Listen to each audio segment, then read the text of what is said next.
এবার তাওয়া বসিয়েছি, তাওয়াটা গরম হয়ে গেছে। এবার ওতে তেল দেব।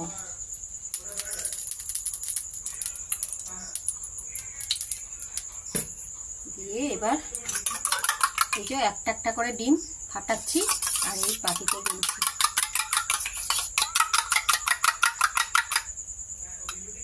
ডিমটা দিয়ে দিলাম।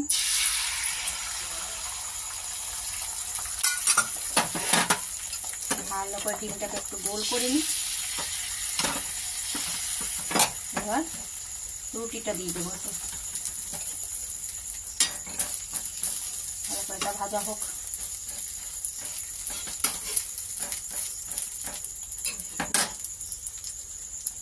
এই দিকটা ভাজা হয়ে গেছে, এবার এটাকে উল্টে নিলাম।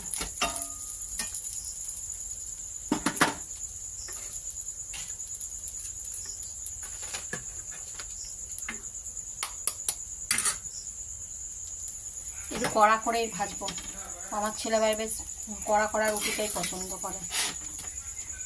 উল্টে দেখো কি সুন্দর ডিমটা রুটিটা।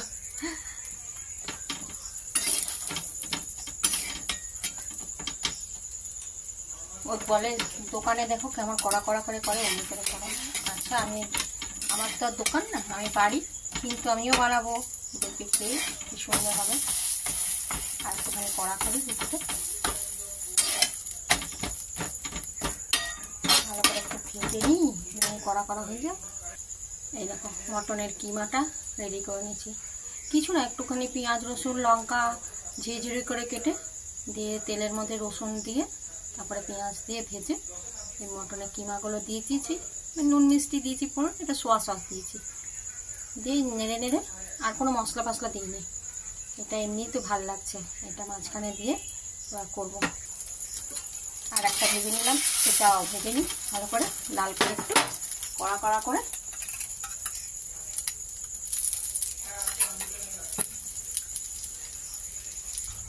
কত সুন্দর ফুলছে দেখো। ডিমটা দিয়েছি আর রুটিটা দিয়েছি, একদম ফুলেই যাচ্ছে।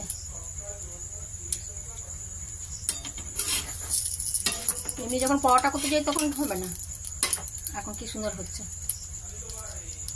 আর একদম হঠাৎ করে বললো, আর হঠাৎ করে ময়দাটা মাখলাম আর ডিম আনলাম, ব্যাস চলো এবার এই দুটোকে ভালো করে মাঝখানে মশলা দিয়ে স্যালাড দিয়ে তৈরি করি।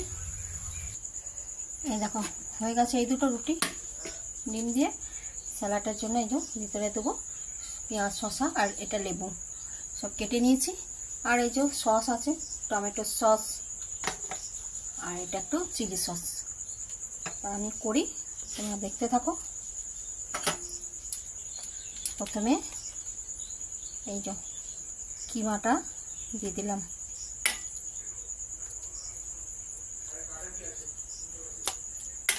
এটাতেও দিয়ে দেবো।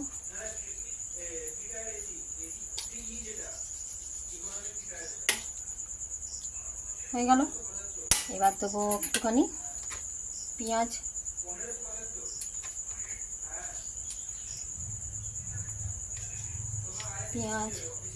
এবার শসা,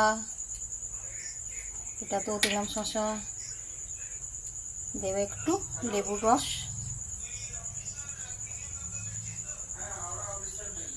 এবার দেব সস, একটু টমেটো সস দিলাম, এটাতেও দিয়ে দিলাম টমেটো সস,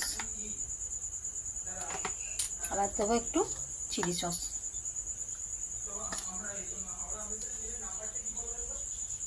হয়ে গেল।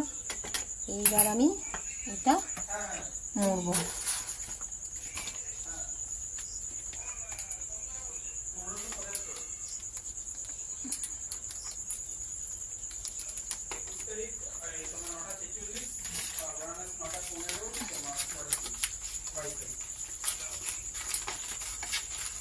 একটা রেডি হলো।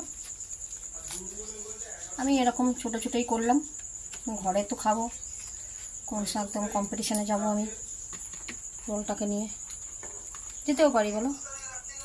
আমার খুব ইচ্ছা এরকম রান্নার কম্পিটিশানে কোথাও যাব, বেশ রান্না করব নিজের মতন, খুব ইচ্ছা। দেখি ইচ্ছাটা পূরণ হয় কি না। দেখো পেপারটা দিলাম, এটা কিসের পেপার যেন, খাতার পাতা ছিঁড়ে নিয়ে এসেছি। চলো এই দুটো এখন ছেলের জন্য করে দিই, তারপরে বাকিগুলো আস্তে আস্তে বানাই। কেমন হলো বলো তো, ঠিক হয়েছে? দেখো দোকানের মতন হলো না হলো না? কি সুন্দর হয়েছে না রোলগুলো? এই মটনের কিমা দিয়ে এই রোলটা এখন বাজারে কত দাম নেবে বলো তো? 60-70 টাকা নেবে হয়তো। চলো আমি বাড়িতেই বানিয়ে ফেললাম। কেমন লাগলো তোমরা অবশ্যই বলো, আর তোমরাও এরকম করে বানিয়ে খেতে পারো।